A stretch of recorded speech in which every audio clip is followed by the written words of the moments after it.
So where are we on the budget this year? Well, we have a balanced budget. That is one thing I am very, very pleased to say, which is not easy to do in this environment. I have said it before, cities are the low folks on the totem pole. Sacramento takes and they take and they take. The previous governor stole everything out of our redevelopment agency, and the new governor wants to just eliminate it.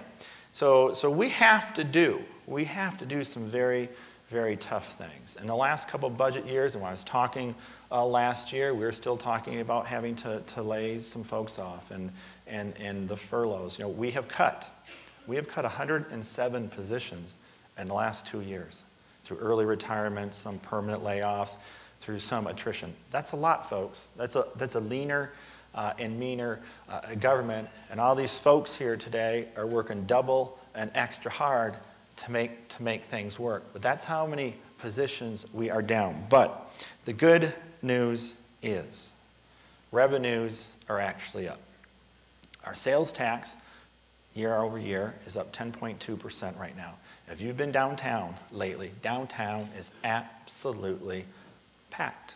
It's packed. So sales tax is up 10.2%, one of the highest in the entire Coachella Valley. Our hotel tax revenue is up 10.5%. Last month saw a 13% rise. That's with rates, folks, still being low, still being down about 20 or 25%.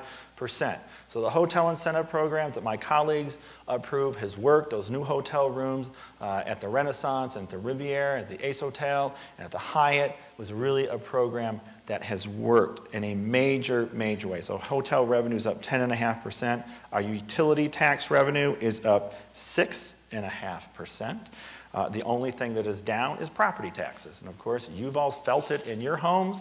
When you feel it in your homes, we feel it at the city. So property taxes obviously are down. They're down 9%. Just to give you a framework of where we're at. 2008, 2009, the operating budget was $76 million, City of Palm Springs. We're now just past a budget that's $62.6 million. So we are doing more with less. But we made the cuts that we needed to make, the operating cuts. A lot of people talk about public safety. Public safety is the role of your local government. 50% of our budget still goes towards public safety, and thanks to the fine members of the police department and, of course, the fire department. We're responding to the fires that occur and the crime that occurs. Crime is down double digits right now in the City of Palm Springs, and that's because I think we should give them a round of applause, the members of our police department that are here today.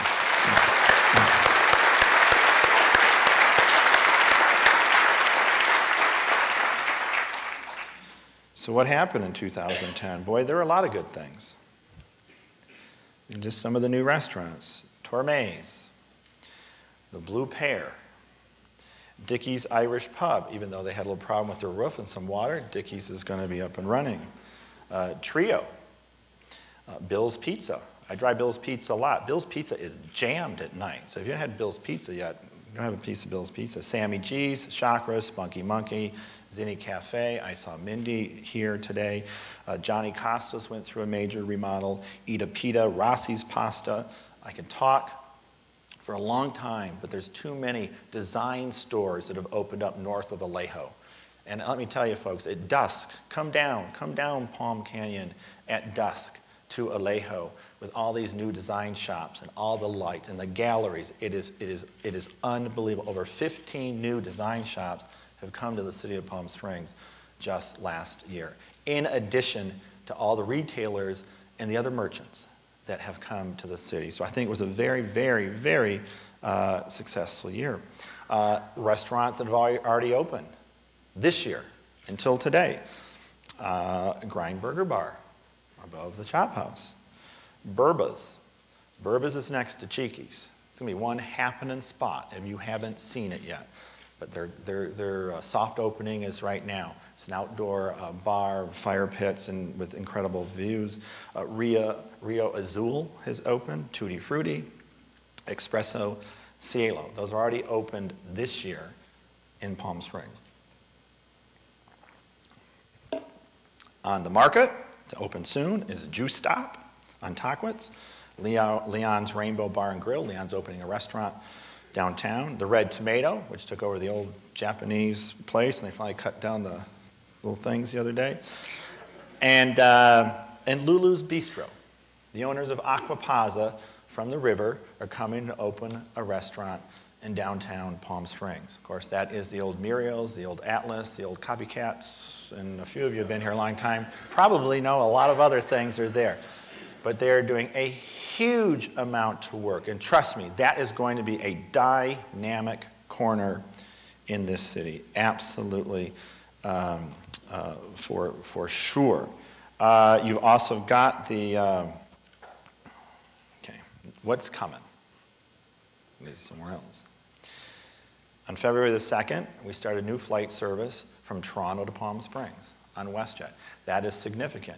That is part of the airline incentive program that the city reached out to. So having more Canadians come here when the dollar's actually, the loonie's a little higher than the dollar, is a good thing. So just terrific to have that nonstop service. A lot of people said, oh, don't start a new development in town. No one's going to buy houses. The economy is still bad. Well, at the corner of Alejo and Caballeros, Nexus has started the Morrison. In about 3 weeks, or a little less than a month, they have 12 units under contract. So you know what? Folks do want to live downtown, and new product is selling. So I think that is wonderful, wonderful news. On Thursday night, the council, and hopefully many of you, will be at the Mercedes dealership. What another wonderful addition to this city. And Jerry Johnson has pumped a lot of money into this city. So we have a new Mercedes dealership coming. If you haven't noticed, there's tenant improvement work going on at Desmond's. We all know how difficult it is to lease 12,000 square feet in an old building. And so Desmond's is going to, I believe it's eight different shops, which already has interest. So Desmond's is starting the tenant improvements. A lot of people ask me about Port Lawrence. Next Thursday, on February the 17th, I'm meeting with Lawrence Rail and some investors. And what I want to say about Lawrence Rail is, you know, here's a guy who bought a property at the height of the market. He's way underwater. He's way, way, way underwater. In this country, a lot of folks have ran away. Have ran away, just left it to the banks. He got a loan extension even though his property was underwater, and is trying to make something work. So he is coming next Thursday with investors to talk about his property. Hopefully next year I'll have something more to say about that. College of the Desert. Last year, we completed the transaction to buy the land. We've given the land to the College of the Desert. We will be, the 5 of us, and hopefully many of you, we will be turning dirt in March or April on the College of the Desert's West Valley campus. That is absolutely huge.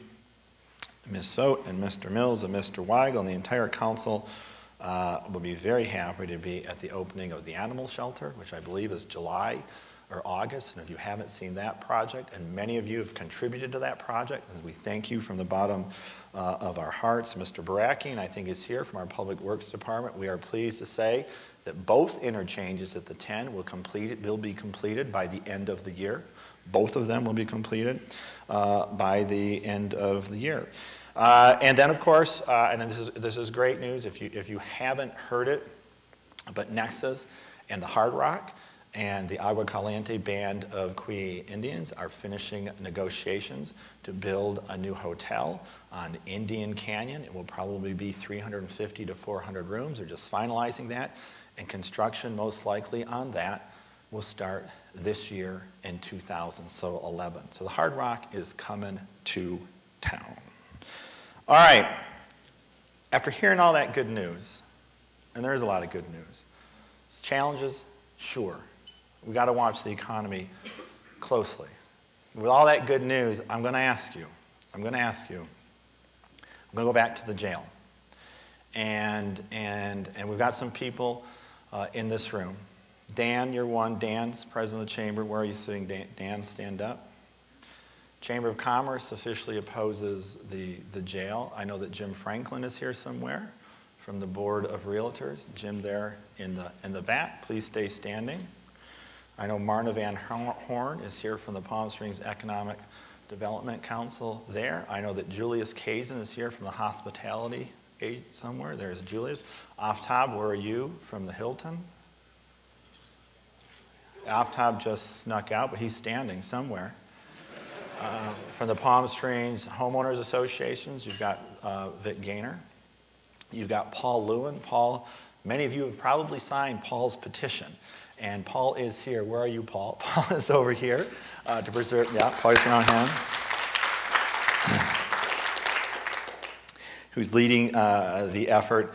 And I just want, these are folks in your community, and there is a lot more. Rosine Supple, I see Rosine there. Hello, Rosine, you don't have to get up. But there are a lot of people that care so deeply about our community and feel so strongly about the location of that facility that they're using their time and their effort to go around all over the Coachella Valley to talk to every single group, to talk to people about the jail and why this location is just not the right spot. All I want to know with a little hand wave or a little clap, are people in this room going to help us and the City Council find the county a new site or an alternative site? Are you going to help them? Come on.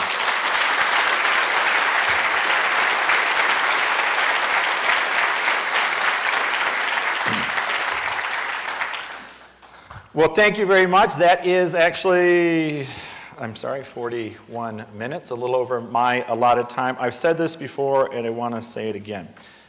You know, being mayor is a wonderful, wonderful, wonderful position to have in the city of Palm Springs. But it is the position, because so many people before me have made this city what it is. And it's really always my honor and my privilege to be able to stand before you as the mayor and give you a little bit of my thoughts about the future. So thank you, and I guess we'll take some questions. So.